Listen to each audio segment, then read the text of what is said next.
নমস্কার। ইউটিউব প্রাণারাম বাংলা চ্যানেলের সুধী দর্শকবৃন্দ, রামকৃষ্ণ বিবেকানন্দ ভাবানুরাগী সজ্জন ভক্তবৃন্দ, যারা রামকৃষ্ণ ভাবামৃত পানে উৎসুক হয়ে আছেন, আমরা অবস্থান করছি রামকৃষ্ণ কথামৃত পাঠের মধ্য দিয়ে। রামকৃষ্ণ ভাবামৃত আমরা পান করব। আমরা বৈষ্ণবীয় ভাবে যেমন একটি কথা আছে, ভক্ত ভ্রমর, যে ভক্ত ভ্রমর আমরা সকলে, আমরা মধু আহরণে সদা সচেষ্ট। শ্রী শ্রী রামকৃষ্ণ কথামৃত রূপ যে মধু, তা আমাদের আনন্দ প্রদান করবে, আনন্দ প্রদান করে, এ বিষয়ে কোনো সন্দেহ নেই। তাই তো ভাব প্রচার এবং প্রসারে সহায়ক এই ইউটিউব প্রাণারাম বাংলা, প্রাণারাম হিন্দি, ইংরেজি, প্রাণারাম সঙ্গীত ইত্যাদি, যে প্রাণারাম থেকে যে 6টি চ্যানেল আছে, এই চ্যানেলের মাধ্যমে বিভিন্নভাবে ভাবের প্রচার প্রসার সম্ভব হচ্ছে। শ্রীরামকৃষ্ণ বিবেকানন্দ ঠাকুরমা স্বামীজির যে ভাব, সেই ভাব প্রসারিত হতে, প্রচারিত হতে এই মাধ্যম খুব সহায়তা করছে। আমাদের সকলের পক্ষে তা কল্যাণকর হয়েছে। তো আমরা ভক্ত ভ্রমর যারা আছি, যারা অধ্যাত্ম পিপাসু, আধ্যাত্মিকতা ধর্মভাব রূপ মধুপানে সদা সচেষ্ট, তারা কিন্তু শ্রী শ্রী রামকৃষ্ণ কথামৃত নিত্য পাঠ করে থাকি। শ্রী শ্রী রামকৃষ্ণ কথামৃতে আমরা যদি অবস্থান করি সানন্দে, তাহলে দেখব কথা অমৃত সমান, তার কথা অমৃতের সমান। His words are nectar, the nectarine words in English, ইংরেজিতে বলা যেতে পারে nectarine words of Shri Ramakrishna. তো শ্রী রামকৃষ্ণের যে কথামৃত, সে কথামৃত আগে আগে অনেকবার উচ্চারিত হয়েছে।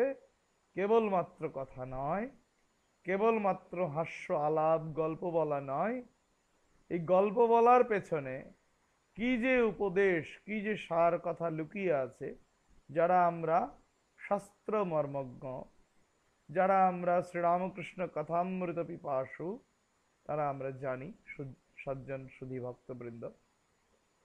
তো শ্রী শ্রী রামকৃষ্ণ কথামৃত পাঠে আমাদের নিত্য কল্যাণ হচ্ছে, হয় শ্রবণ মঙ্গল। শুধু শ্রবণ নয়, এই শ্রবণ স্মরণ মনন বা শ্রবণ মনন নিদিধ্যাসন বলা হয় শাস্ত্রে। এই নিদিধ্যাসন ধ্যানেও সহায়ক হয়। ঈশ্বর লাভ, যে কথামৃতের ফল, কথামৃত পাঠে ঈশ্বর উপলব্ধি হবে, ভগবান লাভ হবে, এ বিষয়ে তো কোনো সন্দেহই থাকে না।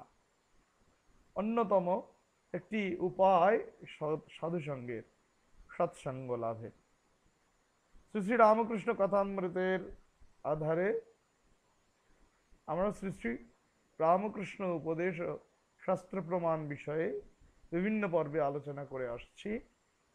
আমাদের আগের কিছু পর্ব থেকে বর্তমান পর্ব পর্যন্ত জীবজগৎ সংসার আশ্রম বিষয়েই আলোচনা চলছিল। সেই গত পর্বে একটু ছুঁয়ে আমরা আজকে নতুন বিষয়ে, নতুন উপদেশে এবং সেই উপদেশের সঙ্গে শাস্ত্রীয় সাম্য বিচারে সানন্দে অবস্থান করব। আমরা সকলে এটি উপভোগ করব, সানন্দে উপভোগ করব। সকলকে স্বাগত জানাই। সংসারে কেন হবে না, ঠাকুরের আগে বলেছিলেন, আমরা দেখেছি আগের পর্বে। তবে কি জানো, মন নিজের কাছে নাই, বন্ধক নেই। নিজের কাছে আমাদের কারোরই মন নেই। আমাদের মন ভগবানের চরণে নেই, নিজের বশে নেই। কিসে আছে? সংসারে, সংসারের মায়া। শ্রীরামকৃষ্ণ বলছেন কামিনী কাঞ্চনী মায়া, আর কামিনী কাঞ্চনী সংসার। এই যে কামিনী কাঞ্চনের সংসার, এই সংসারে মনটি বাঁধা পড়ে আছে। মনের বশ্যতা আমরা স্বীকার করছি, মন আমাদের বশ হচ্ছে না। মন নিজের কাছে যদি আসে, অন্য জায়গায় কামিনী কাঞ্চনে না গিয়ে মন নিজের কাছে আসে, আমার বশে আসে মন, তবে কিন্তু সাধন ভজন হবে। মন কামিনী কাঞ্চনে বন্ধক দিয়েছ, তাই সর্বদা গুরু সঙ্গ, গুরুর সেবা, সাধু সঙ্গ প্রয়োজন। খুব সুন্দর বলছেন। গুরু যিনি পথ দেখিয়েছেন, যার পথ প্রদর্শনায়, পথ নির্দেশেই আমরা কিন্তু চলছি, যার পথ দেখানো পথে আমরা চলেছি, এগিয়ে চলেছি, সেই যে গুরু, সেই শ্রী গুরুর কথা আমাদের শুনতে হবে, গুরুর সঙ্গ করতে হবে, তাঁর সেবা, সাধু সেবা, সাধু সঙ্গ প্রয়োজন। কি সুন্দর বললেন, এসব করলে মনের ওই যে আগে আগে বলেছিলেন না, চাল ধোয়া জল খেলে সেই সংসারের মত্ততা, নেশা কেটে যায়। ঠিক তাই হলো এখানে, যে সংসারের নেশা কেটে যাবে যদি সাধু সঙ্গ হয়, গুরু সেবা হয়, গুরুর সঙ্গ লাভ হয়। কারণ কি, সন্ত সাধুরা কি করতে পারে, এই সাদৃশ্য, এই সাম্যটা আমরা ভাগবতে পাচ্ছি একাদশ স্কন্ধে। ওখানে বলা হচ্ছে সন্ত এবাস্য ছিন্দন্তি মন ব্যাসঙ্গ মুক্তিভিঃ। মনের আসক্তি সঙ্গ মুক্তি দ্বারা, মনে যত আসক্তি, মনের যত আসক্তি সমূহ আছে, তাদের মুক্তির দ্বারা কি করে, মুক্তির সঙ্গে সন্ত এর ছেদন করে। কাকে ছিন্ন করে, কি নষ্ট করে, যে কামিনী কাঞ্চনে বন্ধন, সংসারের যে বন্ধন, সেই বন্ধনটাকে ছিন্ন করে। এই ভাবটা শ্রীমদ্ ভাগবতীয়, এই ভাব আমরা শ্রী শ্রী রামকৃষ্ণ কথিত এই উপদেশে আমরা লক্ষ্য করছি। ঠাকুর এবার বলছেন আরেকটি উপদেশ, আমরা মনোনিবেশ করি, দেখি ঠাকুর কি বলছেন। ঠাকুর বলছেন কিছু ছবির কথা। কিছু ছবি দেখে আমাদের উদ্দীপন হয়, কিছু ভালো ছবি দেখে পট বলছেন, এই কিছু ছবি বা পট আমাদের ঘরের দেয়ালে রাখতে হবে, ঘরে রাখতে হবে। ঠাকুর বললেন, কেন বললেন যে ঘরের দেয়ালে ছবি রাখতে হবে? বললেন, সাধুদের ছবি যদি ঘরে রাখা হয় তাহলে উদ্দীপন হবে।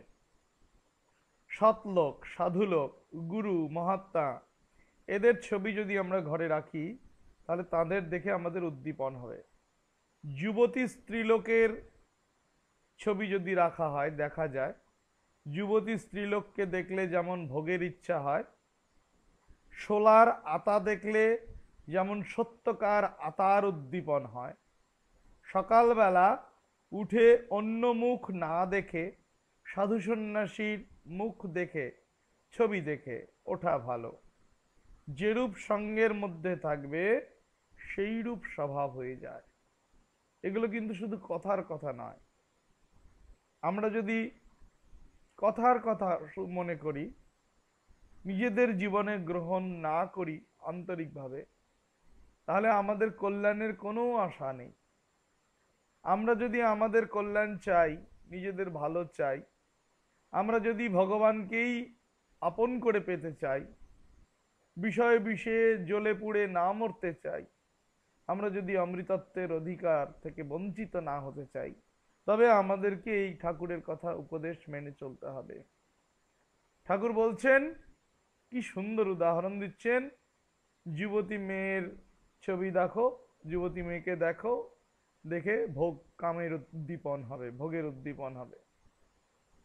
আতা দেখে আতা খেতে ইচ্ছে হবে, আবার শোলার তৈরি আতা, নকল কোনো আতা এরকম বানিয়ে রাখা হয়েছে, সেটা দেখেও সত্যকারের আতার উদ্দীপন হবে, আতার কথা মনে পড়বে। সেই যে বলছেন, সাধু সজ্জন গুরু মহাত্মা যাদের ঈশ্বর উপলব্ধি দর্শন আদি হয়েছে, যাদের দর্শন মাত্রে ভক্তিভাবের সঞ্চার হয় মনে, ভক্তিভাবের উদ্দীপন হয়, এইরকম ছবি, এরকম মহাত্মাদের মুখ দর্শন করে যদি আমরা সারাটা দিনকে পরিচালিত করি, সকাল থেকে সন্ধে পর্যন্ত, রাত্রি পর্যন্ত, তাহলে কিন্তু আমাদের সারাটা দিন ভালো যায়। কোনো আসক্তি কুচিন্তা মনে উঠতে দিতে নাই, উঠেও না, সেরকম মাথা চাড়া দিয়ে উঠতে পারে না, যদি আমরা ভালো কিছু দর্শন করবার, ওই যে বলছেন সাধুর চিত্রপট দর্শন করার চেষ্টা করি। সন্ন্যাসীর মুখ দেখে ঘুম থেকে সকালবেলা ওঠা ভালো, এটা বলছেন। যেরূপ সঙ্গের মধ্যে থাকবে সেই রূপ স্বভাব হয়ে যায়, যেমন সঙ্গ করবে তেমন স্বভাব হবে। তাই ছবিতেও দোষ, সাধুরা যা বলেন সেই রূপ করতে হয়, সাধুদের কথা শুনতে হয়। শুধু শুনলে হবে না, ঔষধ খেতে হবে। সাধুরা বলে গেলেন, কান দিয়ে শুনলাম, এ কান দিয়ে শুনেছি, ও কান দিয়ে বের করে দিয়েছি, মনে রাখতে পারিনি, জীবনে প্রয়োগ করতে পারিনি, কিচ্ছু হবে না। ওষুধ খেতে বলছেন ঠাকুর। কি ওষুধ? এই যে ভবরোগ রূপ যে ভববিকার, জগতের যে জাগতিক যা কিছু মন্দ, যা কিছু বিকারের কারণ, বিকার উৎপাদন ক্ষম, বিকার উৎপাদনের সমর্থ, সেই বিকার দূর করবার ওষুধ, ভববিকার দূরীকরণের ওষুধ খেতে হবে। আহারের কটকেনা করতে হবে, আবার আহারের কটকেনা করতে হবে, পথ্যের দরকার, পথ্য করতে বলছেন। রোগ সারাতে হলে পথ্য তৈরি করতে হয়। ডাক্তার কবিরাজ যেমন পথ্যের কথা বলেন, পথ্যের বিধান দেন, সে কথা মেনে চলতে হবে, সেরকম আমাদের পথ্যের কথা শুনতে হবে। পথ্য যদি পথ্য না করা হয় ব্যবস্থা, তাহলে কিন্তু রোগ সারবে না, এই বলছেন। কি আছে? ভক্তি রস সিন্ধু, রসামৃত সিন্ধু। ভক্তি রসামৃত সিন্ধুতে আছে আলম্বনোদ্দীপনাখ্যৌ তস্য ভেদাবুভৌ স্মৃতৌ উদ্দীপন বিভাবাস্তে রসম উদ্দীপয়ন্তি ইয়ে। কি সুন্দর বলছেন। বলছেন আলম্বন, একটা কিছু অবলম্বন, আলম্বন উদ্দীপন, এই আখ্যৌ, দুটো আখ্যা, আলম্বনাখ্য আর উদ্দীপনাখ্য। তস্য ভেদৌ উভৌ স্মৃতৌ। আলম্বন আর উদ্দীপন এই দুইয়ের ভেদ, উভৌ ভেদ, উভয় ভেদ শোনা যায়। উদ্দীপনা বিভাব আসতে রসম উদ্দীপয়ন্তি, উদ্দীপনা বিভাবা, তারা উদ্দীপনা বিভাবা, যারা রসকে, ভক্তি রসকে উদ্দীপিত করতে পারে। যে যে ভাব, যে যে ভাব, বিশেষ ভাব সমূহ ভক্তি ভাবকে উদ্দীপিত করে, ভক্তি রসকে উদ্দীপিত করে, উদ্দীপন বিভাবা নামে খ্যাত। উদ্দীপন বিভাব, এই উদ্দীপন বিভাব বলছেন যে রস, তাহলে ভক্তি রসের উদ্দীপন হবে, তার উপযুক্ত ভাবের দরকার, উদ্দীপনের দরকার, উদ্দীপকের দরকার, যার দ্বারা সেই ভাবের উদ্দীপন হয়। ভাব রস, ভক্তি রসের উদ্দীপন হয়। এই উদ্দীপনের ব্যাপারটা আমরা ভক্তি রসামৃত সিন্ধুতে পাচ্ছি। এই উদ্দীপন কিভাবে হয়? সদ উদ্দীপন বা বৈষয়িক উদ্দীপন, দুই ধরনের কথাই ঠাকুর বলছেন উদাহরণ দিয়ে। দৃষ্টান্তগুলো এখানে আমরা ভক্তি রসামৃত সিন্ধুতে না পেলেও ওই তত্ত্বত যে উদ্দীপনের কি ধরন, কিভাবে উদ্দীপন সম্ভব, সেই প্রকৃতিটাকে ব্যাখ্যা করে বুঝিয়ে দেওয়া হচ্ছে, বলে দেওয়া হচ্ছে ভক্তি রসামৃত সিন্ধুর এই শ্লোকে। দ্বিতীয় অংশ বললেন সঙ্গ যেমন তেমনই হবে। ছবিতেও দোষ আছে। সুন্দরী যুবতীর ছবি দেখলে কাম বাসনা জাগে, আর সাধুর ছবি দেখলে ভক্তি মুক্তির ইচ্ছা, ভগবানের নাম করবার ইচ্ছা, এই ইচ্ছা হয়। সুতরাং সঙ্গের ব্যাপার, পথ্যের দরকার, ওষুধ খেতে হবে। শুধু সাধুর কথা শুনলে হবে না, শুনতে হবে আবার তার যে বিধান উপদেশ সেটা গ্রহণ করতে হবে। সর্বৌষাধীনাম প্রবরাশ্চ পথ্যা, এই যে বলে দিন পথ্য, কেউ পাতলা ঝোল ভাত খাবে, কেউ কালা মাছের কালিয়া দিয়ে ভাত খাবে, কেউ হালকা ঝোল ভাত খাচ্ছে বা পাতলা করে ঝোল, হ্যাঁ পাতলা করে কোনো সবজি করে খাচ্ছে, তার পেট রোগা, পেটের ব্যারাম, পেটের অসুখ আছে, তো যার যেমন যোগ্যতা তাকে তো তেমন করতে হবে। তাহলে তার জন্য পথ্যের ব্যবস্থা করতে হবে। যার পেটের অসুখ, যে কোনো অসুখেরই পথ্য আছে, কিছু ডায়েট চার্ট আমাদের বলি, এই ডায়েট মেনটেন করতে হয়। সেই ডায়েট মেনটেন না করলে কিছু কিছু অসুখের সেই রোগটা থেকে বিমুক্তি, যতই ওষুধ খাওয়া হোক না কেন, ভালো হয় না। যদি নিয়ম না মানি, সুগার হয়েছে, সুগারের নিয়ম মানা হলো না, ডায়েট তৈরি করা হলো না, নিয়ম করে কিছু খাওয়া দাওয়া হলো না, শুধু ওষুধ খেয়ে গেল, কিছু ফল হবে না। এরকম ঔষধের মূল হচ্ছে পথ্য, যে নিয়মটা ডায়েট, সেই ডায়েটটা মেনটেন করতে হবে, আমাদের মেনে চলতে হবে। কি সুন্দর বলছেন ঠাকুর, যেমন বলছেন তার প্রমাণ আমরা কিন্তু এই উদাহরণের প্রমাণ কিন্তু আমরা বামন পুরাণে পাচ্ছি। সর্বৌষাধীনাম প্রবরাশ্চ পথ্যাহ। পরের উপদেশ দেখছি শ্রী শ্রী ঠাকুর বলছেন, যেখানে অনেক লোকে অনেক দিন ধরে ঈশ্বরকে দর্শন করবে, অনেক লোকে অনেক দিন ধরে ঈশ্বরকে দর্শন করবে বলে তপ জপ ধ্যান ধারণা প্রার্থনা উপাসনা করছে, সেখানে তাঁর প্রকাশ নিশ্চয় আছে জানবি। তাদের ভক্তিতে সেখানে ঈশ্বরীয় ভাবের কি হয়, উদ্দীপন হয়। ঠাকুর কি সুন্দর বলছেন, সেখানে কিন্তু ঈশ্বরীয় ভাবের উদ্দীপন হয়। কোথায়? যেখানে সাধুরা সাধন ভজন করেছেন, যে স্থানটি, সেই স্থানটিতে অনেক জপ তপ হয়েছে, প্রার্থনা ধ্যান ধারণা উপাসনা হয়েছে, ঈশ্বরকে দর্শন করবে বলে সেখানে তাঁর প্রকাশ নিশ্চয় আছে জানবি।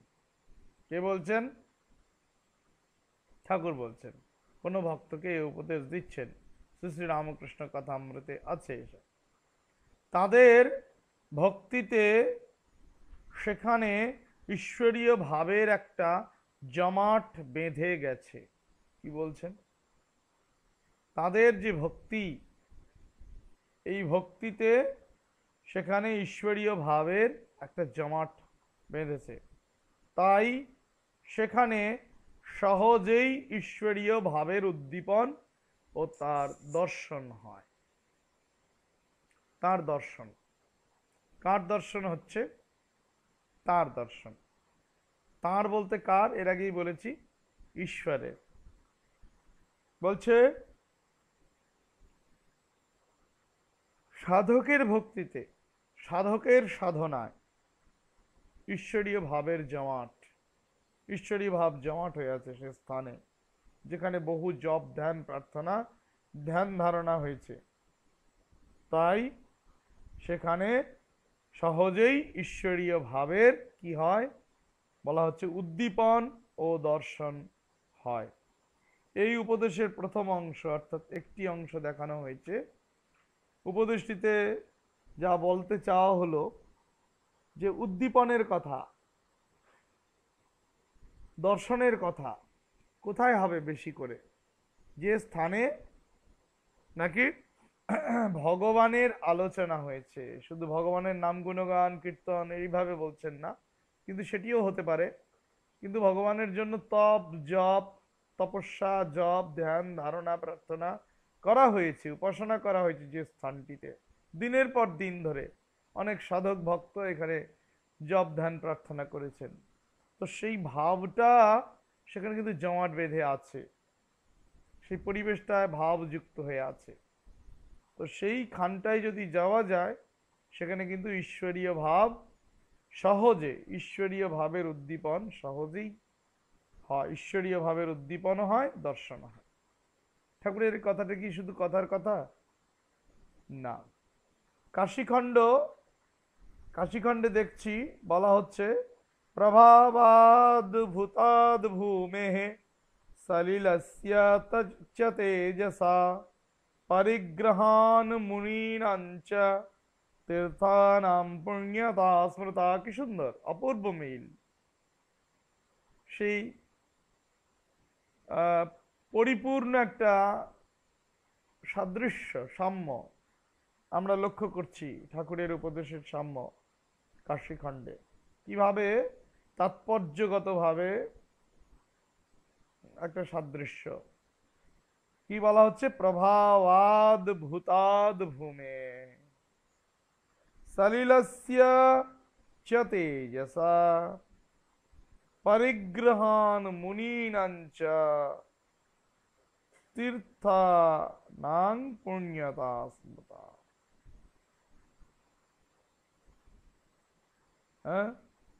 অদ্ভুত অদ্ভুত প্রভাবে, ভূমির অদ্ভুত প্রভাব, সলিলের, ভূমির, জলের, মাটির অদ্ভুত প্রভাবে এবং তেজে কি হচ্ছে?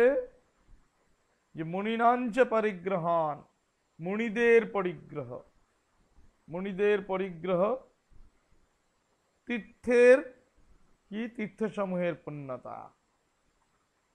মুনিদের যে পরিগ্রহ মাটি আর জলের অদ্ভুত প্রভাবে, তেজের প্রভাবে,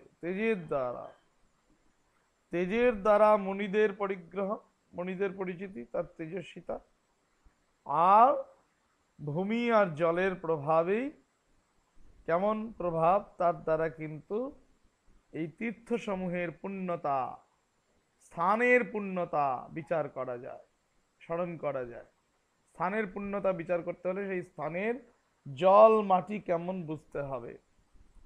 জল মাটি শুদ্ধ পবিত্র হয় মুনিদের তেজে, মুনিনাম তেজসা। যারা সাধন ভজন করছেন, মুনিনাম চ তেজসা তীর্থানাম পুণ্যতা। মাটি এবং জলের প্রভাবে পরিগ্রহ আর মুনিদের তেজে কি? তীর্থের পুণ্যতা, তাদের অবস্থান, তাদের সাধনা, তাদের ভজনা। মাটি জল দেখে সেই স্থান বোঝা যায় কেমন, আর মুনিদের তেজে, তেজস্বিতা এবং তপস্বিতা সেখানে আছে কিনা, তারা তপস্বীরা তপস্যা করেছেন কিনা তা বুঝতে পারা যায়, তীর্থসমূহের পুণ্যতা অনুভব করতে পারা যায়। কাশীখণ্ডে আমরা যেটা পাচ্ছি সে ভাব কিন্তু ঠাকুরের কথায় পূর্ণভাবে অবস্থিত। ভাবগত সাম্য বিচারে ঠাকুরের এই উপদেশীয় শাস্ত্রীয় শাস্ত্র প্রামাণিক উপদেশ। পরের উপদেশে আমরা দেখব ঠাকুর বলছেন যুগ যুগান্তর থেকে কত সাধু ভক্ত, কি বলছেন? যুগ যুগান্তর থেকে কত সাধু ভক্ত সিদ্ধ পুরুষেরা এই সব তীর্থে ঈশ্বরকে দেখবে বলে এসেছে, অন্য সব বাসনা ছেড়ে তাকে প্রাণ ঢেলে ডেকেছে। সেজন্য ঈশ্বর সব জায়গায় সমানভাবে থাকলেও এই সব স্থান তার বিশেষ প্রকাশ। এই সব স্থানে সর্বত্র ঈশ্বর সর্বব্যাপী, ঈশ্বরঃ সর্বভূতানাং হৃদ্দেশের্জুন তিষ্ঠতি বলছেন। ঈশ্বরঃ সকল ভূতের হৃদয়ে অবস্থান করেন, সর্বত্র আছে, ঈশ্বরঃ সর্বব্যাপী বলা হয়েছে।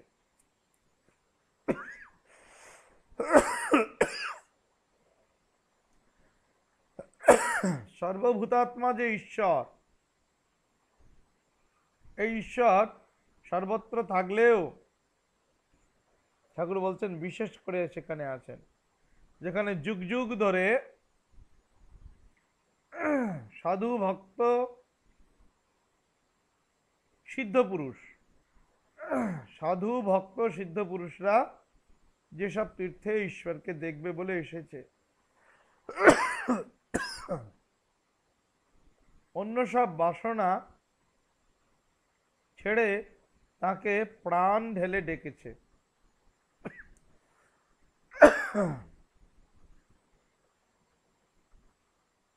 সেই জন্য ঈশ্বর সব জায়গায় সমানভাবে থাকলেও এই সব স্থানে বিশেষ প্রকাশ।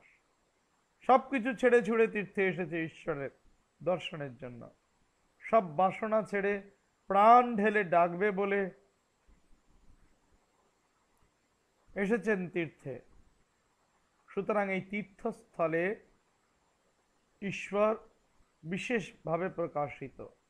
কিন্তু এখন তীর্থ গিয়েও হচ্ছে না অনেকের, কারণ আমাদের মধ্যে যে ভাব, আমরা তো তীর্থ বেশিরভাগই ঘুরতে যাই, আর তীর্থে সাধু মহাপুরুষের ভিড়ের তুলনায় এখন সাধারণ ভিড়, সাধারণ মানুষের ভিড়, ঘুরতে যাওয়া তীর্থযাত্রী পর্যটকদের ভিড়, বিভিন্ন মানসিকতার লোকের ভিড়। তো সুতরাং তীর্থ মাহাত্ম্য থাকলেও সেই মাহাত্ম্যটা যেন ধীরে ধীরে সুপ্ত হয়ে পড়ছে, যেন আমাদের কাছে প্রকাশিত হচ্ছে না, লুক্কায়িত হয়ে যাচ্ছে। কারণ আমরা সাধুসঙ্গ করতে আর তীর্থে খুব কম বেশি যাই না বর্তমান যে অবস্থা। কিন্তু ঠাকুর বলছেন যাদের মধ্যে একটু সার আছে, যারা ঠিক ঠিক ভক্ত, তারা কিন্তু তীর্থে গেলে তাদের উদ্দীপন হবে। সাধু ভক্তের সমাগম যেখানে বেশি, সেখানে গেলে ঈশ্বরের বিশেষ প্রকাশ তারা অনুভব করতে পারবে। প্রমাণ হিসেবে ঠাকুর স্বয়ং যখন বিভিন্ন জায়গায় গেছেন, তীর্থে গেছেন, তার কিছু কিছু দর্শন, বেশ দর্শন, কাশী বিশ্বনাথে দর্শন হয়েছে, মণিকর্ণিকার ঘাটে দর্শন হয়েছে। সেই তারক ব্রহ্ম মন্ত্র দিচ্ছেন আর জগন্মাতা উদ্ধার করছেন। শিব পার্বতী যেখানে যে দেহত্যাগ করছে, সঙ্গে সঙ্গে সে মুক্ত হয়ে যাচ্ছে, মুক্ত করে দিচ্ছেন। এই দর্শন, আরো অদ্ভুত অদ্ভুত দর্শন আদি। ঠাকুর কাশীতে ইয়েতে গেছেন, শিবলিঙ্গে জল দিচ্ছেন, ঠাকুরের পায়ে চরণে গিয়ে পড়ছে, ঠাকুরকে দেখছেন। বিভিন্ন তীর্থে বিভিন্ন রকম উপলব্ধি, দর্শন আদি মহাপুরুষদের জীবনে ঘটে থাকে, ঠাকুরের জীবনে, মায়ের জীবনেও ঘটেছে। সাধারণ ভক্ত যারা ঠিক ঠিক ঈশ্বরীয় ভাবের অনুকূল করে নিজের মনটাকে তৈরি করতে পারেনি, ঈশ্বরীয় ভাবযুক্ত করতে পারেনি, তারা বিশেষ বুঝবে না এর মাহাত্ম্য। কিন্তু ঠাকুর বলছেন এ কথার সত্যতা যাচাই করার ক্ষমতা আমাদের কিন্তু সাধারণ ক্ষুদ্র বুদ্ধির কম, ক্ষমতা নেই। সেজন্য আমাদের ঠাকুরের কথায় বিশ্বাস, আস্থা, পূর্ণ আস্থা রেখে আমাদের তার কথা যথাসম্ভব মেনে চলতে হবে।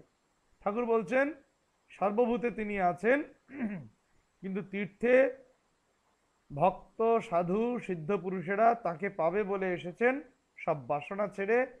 সুতরাং এই তীর্থস্থানেই তার বিশেষ মাহাত্ম্য, বিশেষ প্রকাশ। এই উপদেশের শাস্ত্র প্রমাণ বাক্য, শাস্ত্র প্রমাণ হিসেবে তুলনীয় বাক্য কি হতে পারে দেখি আমরা।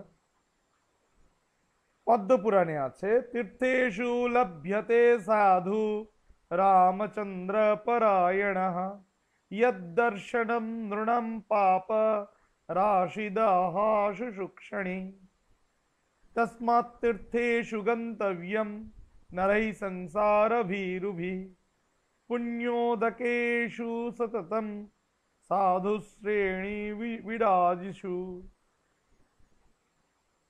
বলছেন পদ্মপুরাণে বলা হচ্ছে তীর্থেতে সাধু রামচন্দ্র পরায়ণ, রামচন্দ্র পরায়ণ সাধুকে পাওয়া যায়, মানে ভগবৎচন্দ্র পরায়ণ, ভগবানকে পেতে চায় এরকম ভগবৎ পরায়ণ সাধু তীর্থে পাওয়া যায়, যারা ঈশ্বরগত প্রাণ, ঈশ্বরে যাদের মন প্রাণ বুদ্ধিগত সমর্পিত, যাদের দর্শন মাত্রে মানুষের পাপরাশি পুড়ে যায়, পাপরাশি পুড়ে ছাই হয়ে যায়, মুহূর্তের মধ্যে বিনষ্ট হয়। সুতরাং সংসার ভীরু ব্যক্তিদের, সংসারে যারা ভীত সন্ত্রস্ত, সংসার যাদের ভালো লাগে না, বিরক্ত, তাদেরকে তীর্থে যেতে হবে, তীর্থ গমন করতে হবে। পুণ্যদক্ষ যুক্ত সাধু শ্রেণী বিরাজিত, যে পুণ্য সলিল, পুণ্য নদী, পুণ্য সলিলা নদী, পুণ্য সলিল যুক্ত সেই তীর্থ যেখানে সাধু শ্রেণী বিরাজ করে, সেখানে সর্বদা গন্তব্য, সেটাই সর্বদা গন্তব্যস্থল। সেই রকম তীর্থই পুণ্যসলীলা, পুণ্যসলীল যুক্ত সাধু সজ্জনযুক্ত তীর্থেই সংসার ভীরু নরগণকে, মনুষ্যকুলকে যেতে হবে, সেটাই তাদের গন্তব্য। এই কথাই যেন ঠাকুর বলছেন বারবার, তীর্থে যেতে হবে, তীর্থে তার বিশেষ প্রকাশ। এই ভাবটাই ঠাকুরের কথায় আছে, পরোক্ষভাবে থাকলেও পূর্ণভাবে কথাটাই, এই কথার সমর্থনেই কিন্তু আমরা ঠাকুরের কথামৃতে পাচ্ছি। সুতরাং শ্রী শ্রী ঠাকুরের এই উপদেশামৃত, এই কথামৃত পদ্মপুরাণের আধারে শাস্ত্রীয়, পদ্মপুরাণের আধারে সাদৃশ্যপূর্ণ, ভাব তাৎপর্যপূর্ণ, ভাবমণ্ডিত। এ বিষয়ে কোনো সংশয়ের জায়গা নেই, কোনো সন্দেহের জায়গা নেই। ঠাকুর শুধু তীর্থেই উদ্দীপন হয় এটা বলেই ক্ষান্ত হননি, যে তীর্থে গেলে তাঁর বিশেষ প্রকাশ, সেখানে বহু সাধু সজ্জনের বাস, সেখানে গেলে তাঁর বিশেষ শক্তির অনুভব হবে, এমনটা বলেই শুধু থেমে যাননি। মন্দির যেখানে সবসময় দিবারাত্র, অহোরাত্র না হলেও সকাল সন্ধ্যা দুপুর, সকাল সন্ধ্যা তো হচ্ছেই, ভক্ত সমাগম হচ্ছে, প্রার্থনা হচ্ছে, ভজন হচ্ছে, পূজা হচ্ছে, যে মন্দিরে বিষয় কথা নেই, বিষয় কথা শূন্য মন্দির আজকাল হয়ে গেছে। আমরা মন্দিরে যাই, অবসর পেলেই কিছু গল্প করি, বাড়ির সংসারের গল্প, মোবাইল নিয়ে কথা বলি। আমরা বলে দেই, আমরা অনেকে মন্দির কর্তৃপক্ষকে বলতে শুনি, মোবাইলে সুইচ অফ করুন, মোবাইলে কথা বলবেন না, বাইরে গিয়ে কথা বলুন, নীরবতা পালন করুন, মন্দিরের পবিত্রতা বজায় রাখুন। আমাদের বলতে হয় আজকাল। আমাদের বানানো এই কৃত্রিম মন্দিরগুলোতে আমরা কৃত্রিম যারা মানুষজন, কৃত্রিম ভক্ত যারা আছি, যারা এখনো পরিপূর্ণরূপে ভগবানের মাহাত্ম্য বা সংসারের মহিমাকে মধ্যে পার্থক্য উপলব্ধি করতে পারেনি, সংসারকে ছেড়ে ঠাকুরের মন্দিরে আসতে পারেনি, তারা করে থাকি এই ভুল। কিন্তু এমনই স্থান মাহাত্ম্য, এমন কিছু তীর্থ মাহাত্ম্য বিশিষ্ট, এমন কিছু তীর্থস্থল, এমন কিছু মন্দির আছে যেখানে যাওয়া মাত্রই মনটা শান্ত হয়ে যায়, সংসারের কথা বিশেষ হয় না, বলিও না, আমরা মেনে চলার চেষ্টা করি, শান্তভাবে বসে থাকি, ধ্যান জপ প্রার্থনা করি, কখনো ভক্তিগীতি, গান, সঙ্গীত, বিভিন্ন অনুষ্ঠান, ভগবানকে কেন্দ্র করে কিছু আলোচনা, ধর্ম আলোচনা, শাস্ত্র পাঠাদি হয়ে থাকে। এই যে পূজা পাঠাদি যে মন্দিরে হচ্ছে নিত্য, যেখানে সংসারের কথা আলাপ আলোচনা বিশেষ হচ্ছে না, তার দেয়ালগুলো, তার পরিবেশটা, গোটা ঘরের ভেতরটা, মন্দিরটা কি আধ্যাত্মিক হয়ে থাকে। তার দেয়ালের প্রতিটি কোনায় কোনায়, প্রতিটি থামের গায়েই যেন আধ্যাত্মিকতার প্রলেপ থাকে, ধর্মভাবের প্রলেপ। সুতরাং সেখানে বৈষয়িক চিন্তা ভাবনা না স্থান পাওয়াতে সেই মন্দিরে গেলেও কিন্তু, মন্দিরে প্রবেশ করা মাত্রই কিন্তু আমাদের ঈশ্বরীয় ভাব জাগ্রত হবে। ওই দেয়ালের লেগে থাকা ভাব, ওই মন্দিরের চার দেয়ালে লেগে থাকা ভাব, মন্দিরের ভেতরে পরিবেশটা যেরকম হয়ে গেছে প্রার্থনা, সাধন, ভজন, পূজনের ফলে, সেই ভাবটা আমার মনকে উদ্দীপিত করবে। তাই ঠাকুর বলছেন, মন্দির দেখলে তাকেই মনে পড়ে, উদ্দীপন হয়, যার প্রাণে ভক্তিভাব আছে। ওই যে বললাম, ঠাকুরের আগে বলেছেন, ঠাকুরের কথা আমরা বলেছি, আছে শ্রী শ্রী রামকৃষ্ণ কথামৃতে, বাঁশ কাঠ ছাড়া যার ভেতরে একটু সার আছে সে চন্দন হবেই। যাদের ভেতর সার আছে তারা সকলেই চন্দন হয়ে যাবে, মলয়ের হাওয়া বইছে। এই সার সকলে চন্দনের সুবাসে, চন্দনের সংস্পর্শে সারযুক্ত সকল বৃক্ষই চন্দন বৃক্ষের তুল্য হবে, চন্দনের সুবাস পাবে, গন্ধ পাবে। তো যাদের ভেতরে একটু ভাব ভক্তি আছে, এটি সার আছে, তীর্থে গেলেই তাদের কিছু না কিছু উদ্দীপনা হবে, উদ্দীপনা হয়। মন্দিরে গেলেও, মন্দির দর্শন করলেও সেরূপ হয়। তার সেই ভাব আরো বেড়ে যায়। যে ভাবটা ছিল ক্ষীণ, ধিকি ধিকি করছিল, সেই ভাবটা যেন উজ্জ্বল ভাবে ভাবাগ্নি প্রজ্বলিত হয় তার ভেতরে, সেই ভাবের বর্ধন হয়, ভাব বৃদ্ধি হয়।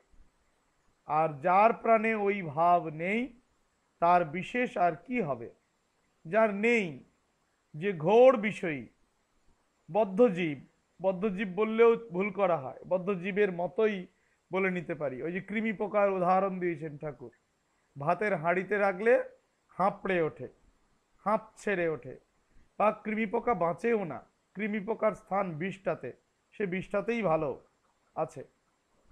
ওই মেছনির গল্প বলেছেন ঠাকুর শ্রী শ্রী রামকৃষ্ণ কথামৃতে আমরা পাই, এখানে নেই, এই প্রসঙ্গে নেই, অন্য প্রসঙ্গে ঠাকুরের কথা আসবে, আমরা পাবো, আমরা এখানে বলে নিতে পারি, এটা একটু স্মরণ করতে পারি। ঠাকুর কি সুন্দর উদাহরণ দিচ্ছেন।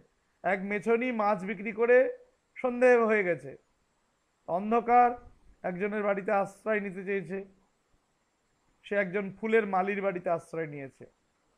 তার বাড়িতে এত সুগন্ধি ফুলের গন্ধ, এত সুবাস, রাত্রেবেলা তার ঘুম আসছে না।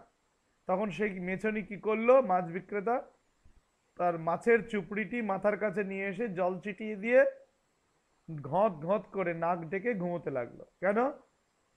ওই মাছের আঁশের গন্ধে তার ঘুম এলো, কিন্তু ফুলের সুগন্ধে তার ঘুম আসছিল না। কেন হলো এমন? যে সে মাছ বিক্রি করে করে তার এমন হয়ে গেছে, মাছের গন্ধটাই তার ভালো লাগে আর কি। বলছেন বদ্ধজীবেরও এই দশা, যে ভালো কিছু তাদের ভালো লাগে না, সংসারে তারা বেশ আছে, কামিনী কাঞ্চনের মধ্যে তারা বেশ আছে এই মনে করে, এইটা নিয়েই থাকতে চায়। এইরকম যাদের মনের অবস্থা, মানসিক অবস্থা, তাদের মধ্যে ভাবের ছিটে ফোটা নেই। তারা যদি তীর্থে যায়, মন্দিরে যায়, তাদের যে ভাবের উদ্দীপন হবে, এরকম বলাই দুর্বিষহ, এরকম বলা চলেই না, এরকম হতেই পারে না। মানে যাদের প্রাণে ওই ভাব নেই, কেবলমাত্র বিষয় চিন্তা, তাদের বিশেষ কিছুই হবে না, এটাই বলতে চাইছেন। তাদের আর বিশেষ কি হবে? ওই একটু একটু এর দেখা দেখি, ওর দেখা দেখি, স্থানের প্রভাবে একটু সামান্য কিছু হতে পারে, কিন্তু বিশেষ কিছু হবে না। বলছেন যেখানে তাঁর কথা হয়, সেইখানে তাঁর আবির্ভাব হয়, আর সকল তীর্থ উপস্থিত হয়। কি সুন্দর বলছেন ঠাকুর। বললেন যেখানে আমরা ভগবানের প্রসঙ্গ করব, সৎ প্রসঙ্গ করব, ভগবানের কথা বলবো, ভগবান ছাড়া আর কিছু জানবো না, কিছু চিনবো না, কিছু বুঝবো না, সেখানে কিন্তু ভগবানের ভাবের উদ্দীপন হবে, ভগবানকেই মনে পড়বে। মানে যেখানে যে প্রসঙ্গ হয়, সেখানে সে ভাবের উদ্দীপন হয়। যদি সদা সর্বদা সংসারে কামকাঞ্চনের চিন্তা হয়, কামকাঞ্চন বিষয় নিয়েই আলোচনা চলে, তাহলে এই সংসারটা সেই কামকাঞ্চনেরই ভাবকে উদ্দীপিত করবে। সংসারটা একটা অতৃপ্তির আগার, অশান্তির আগার হয়ে পড়বে। আর সংসারটাই আনন্দধাম হয়ে যাবে যদি সংসারটিকে আশ্রম করে নিতে পারি আমরা। যে সংসার আশ্রম কথাটি বলা হয়েছে, সংসারে দিবারাত্র সকল কাজের ফাঁকে অবসরে প্রতিদিন প্রতি মুহূর্তেই চেষ্টা করা হয় ভগবানের কথা বলা, আলাপ, ভগবানের কথা আলোচনা করা, ভগবানের নাম গুণগান করা, ভগবানকে নিয়ে সংসার করা, তাহলে দেখব সেই সংসারটি আনন্দধাম হয়েছে। তো যাই হোক, ঠাকুর বলছেন এ কথা। তো সংসারে থেকে সব হয় না, এটা ঠাকুর জানেন, যত বড় ভক্তই হই না কেন। সেই জন্য ঠাকুর এই সমস্ত কথা বলছেন সংসারীদের জন্য। বিশেষ করে মন্দিরে যেতে হবে, তীর্থে যেতে হবে, সাধুসঙ্গ করতে হবে, নির্জন বাস করতে হবে, এই যে এত কথা বলছেন কেন?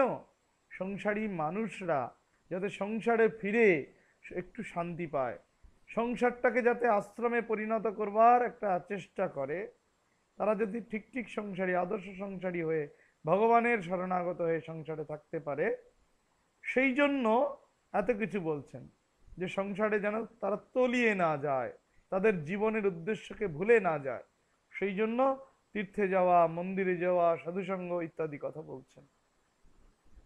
তো বলছেন যেখানে ভগবানের ভাব, ভগবানের আলোচনা, সেখানে সকল দেবতা, সকল তীর্থ উপস্থিত হয়, সেখানে তার আবির্ভাব হয়, যেখানে তার প্রসঙ্গ হয়, এটাই বলতে চাইছেন তো ঠাকুর। এর সাম্য কিন্তু আমরা পাচ্ছি।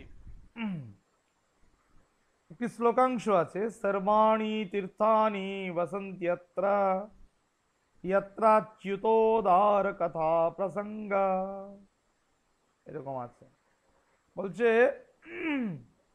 যেখানে অচ্যুত শ্রীকৃষ্ণের উদার কথা প্রসঙ্গ, উদার নীতি, সেই উদার ভাব, শ্রীকৃষ্ণের ভগবানের যেখানে উদার কথাবার্তা, উদার ভাবে প্রাণ, উদার মানে উদার ভাবে প্রাণ খুলে মন খুলে ভগবানের কথা বলা যায়, প্রসঙ্গ করা যায়, হয়, সেই স্থান, সেই সমস্ত স্থান কিন্তু তীর্থস্থান। ঠাকুরের এই উপদেশের সঙ্গে ভাবগতভাবে এই শ্লোকাংশের আমরা সাদৃশ্য খুঁজলাম, পেলাম। ঠাকুরের পরবর্তী উপদেশে আমরা দেখব যে যার যেথায় আছে, যার হেথায় আছে, তার সেথায় আছে। আমার এখানে এখানে কিছু নেই, এখানে হচ্ছে না, এখানে হবে না, আমি এখানে শান্তি পাচ্ছি না, আমায় অন্য অন্য কোথাও যেতে হবে, অন্য কোনো ভাব নিতে হবে, অন্য কোনো ভাবে আশ্রয় গ্রহণ করতে হবে, অন্য কোনো কিছু পথ উপায় অবলম্বন করতে হবে। তা আমার কোথাও শান্তি হবে না, কোথাও কিছু লাভ হবে না। তাই ঠাকুর বলছেন যার হেথায় আছে তার সেথায় আছে, যার হেথায় নাই তার সেথায়ও নাই। অনেক সময় শোনা যায় অমুকের ছেলে কাশিতে বা অন্য কোথাও পালিয়ে গিয়েছে, তারপর আবার শুনতে পাওয়া যায় সে সেখানে চেষ্টা বেষ্টা করে একটা চাকরি জোগাড় করে নিয়ে বাড়িতে চিঠি লিখেছে ও টাকা পাঠিয়েছে। তীর্থে বাস করতে গিয়ে কত লোক সেখানে আবার দোকানপাট ব্যবসা ফেঁদে বসে। কি সুন্দর কথা! যারা ব্যবসা করবে, যারা চাকরি করবে, এই বাসনা যাদের আছে, উপড়ে ফেলতে পারেনি, মন থেকে দূর করতে পারেনি, তারা তীর্থে গেলেও ওই চাকরির ধান্দা করবে, ব্যবসার ধান্দা করবে, চাকরি পাবে, চাকরি করবে, তীর্থে গিয়ে খুঁজে ওই স্থানে, ওখানে ব্যবসা পেতে বসবে। বর্তমানে এই চিত্র আমরা তো দেখছি, এটা তো বাস্তব চিত্র, এরকমই তো হয়। সবাই কি তীর্থ করতে তীর্থে গেছে? কেউ কেউ মুনাফা লুটতেও তীর্থে গেছে। আমরা গয়াধামে পিতৃপুরুষের উদ্দেশ্যে পিণ্ডাদি প্রদান করতে যাই, যাদের পিতৃশ্রাদ্ধ গয়াধামে করা হয় বিষ্ণুপাদপদ্মে, সেখানে কত রকমের অত্যাচার, কত রকমের সাধু পাণ্ডা সমস্ত আছেন, কতজনের পাল্লায় পড়ে আমাদের কত কি কাজ করতে হয়। আবার কেউ কেউ পাল্লায় পড়ে যান, কেউ কেউ আবার কোনো আশ্রম, ভারত সেবাশ্রম বা কোথাও আশ্রয় গ্রহণ করি, আমরা আশ্রয় গ্রহণ করে আবার সেখানে যাই, আমরা পিতৃপুরুষের উদ্দেশ্যে পিণ্ড প্রদান করি, সেখানেও কত রকমের ফিকির। গয়াধাম শুধু কেন, এরকম অনেক মন্দিরে আছে যেখানে পাণ্ডাদের অনেক, তারাই ধর্মগুরু, ধর্মপ্রভু, আমার কাছে আসুন, আমার কাছে না এলে হবে না, এত টাকা, এত টাকা, এরকম একটা দর, এত টাকায় কাজটি ছেড়ে দেবো, এত টাকায় পুজো দিয়ে দেবো, এত টাকায় পুজো দিতে পারবেন, এই লাইনে দাঁড়ালে এত টাকা, তার মূল্য নির্ধারণ করে দেওয়া আছে, কোনোটি ভিআইপি লাইন, এরকম ব্যাপার স্যাপারও আছে। তো এগুলো তো তীর্থ মাহাত্ম্য প্রকাশে সহায়ক নয়। ঠাকুর যেটা বলছে, এগুলো তো ব্যবসায়ী, যারা ব্যবসা করার তারা ব্যবসা করছেন, ব্যবসা হচ্ছে, ব্যবসা চলছে রমরমে। কিন্তু এই তো বাস্তব চিত্র। কিন্তু আমাদের উদ্দেশ্য, কিন্তু আমরা যারা ভক্ত, আমাদের উদ্দেশ্য কিন্তু ব্যবসা করতে আমরা তীর্থে যাচ্ছি না বা যাব না। ঠাকুর যা বলতে চাইছেন, তীর্থে যাব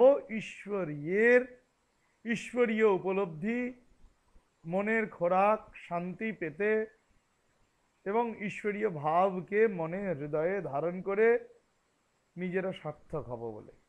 এবং সংসারে ফিরলেও আমাদের যে ঈশ্বরীয় কথাটা আমাদের থাকবে, মনে থাকবে, ঈশ্বরীয় কিছু উপলব্ধি, কিছু দর্শন, বা কিছু স্থান মাহাত্ম্যের কথা আমাদের মনে পড়বে, যাতে আমাদের সংসারটা সুন্দর হয়ে উঠবে। এটা আশ্রম হবে। তাই বলছেন যে যার এখানে হয় না, বলতে চাইছেন এই কথাটা, এই কথার মধ্যে দিয়ে ঠাকুর বলতে চাইছেন যার এখানে হয় না, মানে সংসারে হয় না, তার ওই তীর্থে গিয়ে হবে এরকম বলা যায় না। ঠাকুর বলছেন তীর্থে যাও, তীর্থে গেলে তার মাহাত্ম্য অনুভব করবে, কিন্তু মনটাকে কিছুটা তৈরি করে নিয়ে যাও, যে কি জন্য যাচ্ছ উদ্দেশ্যটাকে ঠিক করে নিয়ে যাও। তীর্থে গেলে তোমার কি লাভ, যদি রথ দেখাও হবে, কলা বেচাও হবে, এই ভাব থাকে, হ্যাঁ, শেষে কলা বেচাই প্রধান প্রধান হয়ে পড়বে, ব্যবসা বাণিজ্য, চাকরি বাকরি, তাহলে কিন্তু তার কি হলো? ব্যবসা করাই হলো, চাকরি করাই হলো, যেটা এখানে হতো, সংসারের কাজই হলো। ভগবানের জন্য যে নিজের কিছু করা, ভগবানকে পাওয়ার জন্য ভগবানের নিজের মন প্রাণ সমর্পণ করা, এটা তো হলো না। ভগবান লাভ জীবনের উদ্দেশ্য, এটা জন্য কিছু পুঁজি করতে হবে, কিছু পথ বের করে নিতে হবে, সেটা তো হলো না। সেই পথের সন্ধান তো পেয়েও পেলাম না, হারালাম, কারণ ব্যবসাতে মন দিতে গিয়ে, চাকরির চেষ্টা করতে গিয়ে। তো যার এখানে হয় না, সংসারে হয়নি, সে তীর্থ করতে গেল, তীর্থ করতে গিয়ে তীর্থ করা হলো না, যে কাজে গিয়েছিল সে কাজ উল্টে গেল, পণ্ড হলো, অন্য কাজ হয়ে গেল। সংসার পেতেই বসা হলো, ব্যবসা করা হলো, চাকরি করা হলো, কিন্তু ঈশ্বর দর্শন, ঈশ্বর উপলব্ধি বা তীর্থ মাহাত্ম্য উপলব্ধি, তীর্থ দর্শন ইত্যাদি হলো না, সাধুসঙ্গ হলো না। এটি বলতে চাইছেন, এই ভাবটি ঠাকুরের এই উপদেশে আমরা পাই। এর সঙ্গে সাম্য কোথায় আছে? কামধেনুতন্ত্রের একটি শ্লোক বলা হচ্ছে, না দেব বিদ্যতে কাষ্ঠে না পাষাণে চ পার্বতী ভাবেষু বিদ্যতে দেবী ভাবো মোক্ষ স্বরূপ ধ্রুক। বলছেন কাঠ মূর্তি, প্রতিমা, প্রস্তর মূর্তি, মৃন্ময়ী মূর্তি, যাই বলি না কেন, কাষ্ঠ মূর্তি, যেখানেই উপাসনা করি না কেন, ইট কাঠ পাথর, একটু আগেই আমরা পেয়েছি, আগের পর্বে দেখেছি, ইট কাঠ পাথরে ভক্তিভাবে নিষ্ঠা সহকারে যদি কেউ পূজা করে, সেখান থেকে ঈশ্বর দর্শন হয়, হবেই। তার সেই ভাব, সেই ভক্তিটা থাকা দরকার। আবার বলছেন ইট কাঠ পাথরে দেবতা থাকে না, কিসে থাকে? ভাবে থাকে। তার মানে ঠাকুর এই কথাটাও আগেও বলছেন, এর সঙ্গে কোনো বিরোধ নেই। মনে হবে আপাত বিরোধী, আপাত বিরোধী কথাগুলো স্ববিরোধ যুক্ত, কিন্তু স্ববিরোধ এখানে নেই। ঠাকুর বলছেন ইট কাঠ পাথরে দেবতাকে ভাব সহ পূজা করতে হবে, তোমার সেই ভাব ভক্তি থাকতে হবে, তবে ইট কাঠ পাথরে পূজা করলে সেই ভক্তি নিয়ে তুমি সেখানে তার প্রত্যক্ষ করবে, সেখান থেকে ঈশ্বর দর্শন হবে। তার মানে ভাবটাই প্রধান কারণ। ভাব নেই, ভাব নেই, অথচ ইট কাঠ পাথর পুজো যাচ্ছি, প্রস্তর মূর্তি, মৃন্ময়ী মূর্তিতে পূজা করছি, উপাসনা করছি, তা কিন্তু ফলদায়ী নয়, তা কিন্তু ফল প্রদান করবে না। অদ্ভুত ভাবসাম্য আমরা কিন্তু ঠাকুরের উপদেশের সঙ্গে এই কামধেনুতন্ত্রের এই শ্লোকটি পেলাম। পরবর্তী উপদেশ লক্ষ্য করব, ঠাকুর বলছেন তীর্থে তো যেতে হবে, আগে বললেন মন্দিরে যেতে হবে, সেখানে সাধু সজ্জনের বেশি সমাগম, সেই সাধু সজ্জনের উপস্থিতিতে ভক্তি কথা, ঈশ্বরীয় কথা বেশি হওয়ার কারণে সেখানে একটি ভাবের উদ্দীপন হয়, ভগবত ভাবের উদ্দীপন হয়। সেই জন্য তীর্থে যাওয়ার দরকার, মন্দিরে যাওয়ার দরকার। সংসার মত্ত, সংসারাকুল, সংসারের ব্যথায় যন্ত্রণায় বিদ্ধ মানুষদের একটু শান্তির জন্য একটু সৎসঙ্গ, সাধুসঙ্গ, তীর্থ মন্দির ইত্যাদি করতে হয়। এবার ঠাকুর বলছেন তীর্থে যাওয়ার দরকার কি? তীর্থে তো যেতে তিনি বিধান দিলেন, কি প্রয়োজন? ঠাকুর নিজেই প্রশ্ন করছেন, তুলছেন একটি উপদেশে, যে যদি এখানে বসে ভক্তি লাভ করতে পারো, নিজেই বলছে ভক্তি যদি তোমার সংসারে হয়ে যায়, তাহলে তীর্থে যাওয়ার দরকার আছে কি? বলছেন দরকার নেই। এটাই বলতে চাইছেন, যদি এখানে বসে ভক্তি লাভ করতে পারো, তীর্থে যাওয়ার দরকার নেই। ঠাকুর বলছেন ঘরে তেঁতুলের আচার, জলের জ্বালা, স্ত্রী সঙ্গ আর ওইদিকে বিষয় বিষয় বিষয় বাসনা, এই নিয়ে সংসার। একটু ঠাঁই নাড়া হওয়া দরকার। যারা ঠিক ঠিক ভক্ত হতে পারছি না, সংসারের হাওয়ায় আমরা দুর্বল হয়ে যাচ্ছি, দিন দিন আমাদের ভাব হারিয়ে যাচ্ছে, তাদেরকে ভাব ভক্তি লাভের জন্য নির্জনে যেতে হবে, সাধুসঙ্গ করতে হবে, তীর্থ গমন করতে হবে। কিন্তু যাদের হয়ে গেল, সংসারে থেকেই হয়ে গেল, সেই ভাগ্যবানদের কি দরকার তীর্থে যাবার? বলছেন কাশি গিয়ে দেখলাম সেই গাছ, সেই তেঁতুল পাতা, এখানকার আম গাছ, তেঁতুল গাছ, বাঁশঝাড়টি যেমন, সেখানকার সেগুলিও তেমনি। কি বলছেন, কি বলতে চাইছেন? কি সুন্দর বলছেন যে যে তেঁতুল গাছ, যে বাঁশঝাড়, যে আম গাছ এখানে আছে, সেরকম ওই তীর্থস্থানেও তো তাই আছে। কি পার্থক্য? যদি আমার মনে সেই ভাব না থাকে, আমার মনে যদি তীর্থের অনুকূল যদি মনটা না হয়, বিষয় বাসনাকে ছেড়ে আমরা তীর্থে যদি না যাই, তাহলে কি হবে? আবার বলছে সংসারে থেকে যদি যদি ভক্তি লাভ হলো, তাহলে আমার ভক্তির তো লাভ, মূল বিষয়বস্তু যা পাওয়ার তা হয়ে গেল, তাহলে আমার তীর্থে যাওয়াও যা, না যাওয়াও তা। যেতে পারো, যেতে না করছেন না, কিন্তু দরকার কি? তোমার যেটার জন্য তুমি যাবে সেটা তো এখানেই হয়ে গেল, সংসারেই হয়ে গেল সেই প্রাপ্তি, ভক্তি প্রাপ্তি, ভক্তি লাভ হয়ে গেল। কি সুন্দর বলছেন। বেদান্ত সূত্র ভাষ্যতে আছে, অর্কে চেন মধু বিন্দেতা কিমর্থম পর্বতং ব্রজেত। কি সুন্দর। অর্কে চেত মধু বিন্দেতা কিমর্থম পর্বতম। যদি কোথাও মধু আছে, এটা যদি জানতে পারি, সেখান থেকে মধুর সন্ধান পেয়ে যাই, আমার গৃহে, আমার সংসারে ভগবানের সাধনা করেই যদি আমি পেয়ে যাই মধুর সন্ধান, অমৃতের সন্ধান, তাহলে পর্বতে যাওয়ার কি দরকার? হ্যাঁ, যে তাহলে যে যা আমরা পেয়ে যাচ্ছি আমার ঘরে বসে, যে অমৃতের সন্ধান, তা আমাদেরকে পর্বতে গিয়ে অমৃতের সন্ধান কেন করতে হবে? ভগবানের সন্ধান কেন করতে হবে? অভূতপূর্ব ভাবসাম্য বেদান্ত সূত্র ভাষ্যের সঙ্গে ঠাকুরের এই উপদেশে আমরা পাচ্ছি। শ্রীরামকৃষ্ণদেব আবার বলছেন, উদাহরণ দিচ্ছেন, কি সুন্দর উদাহরণ দিচ্ছেন।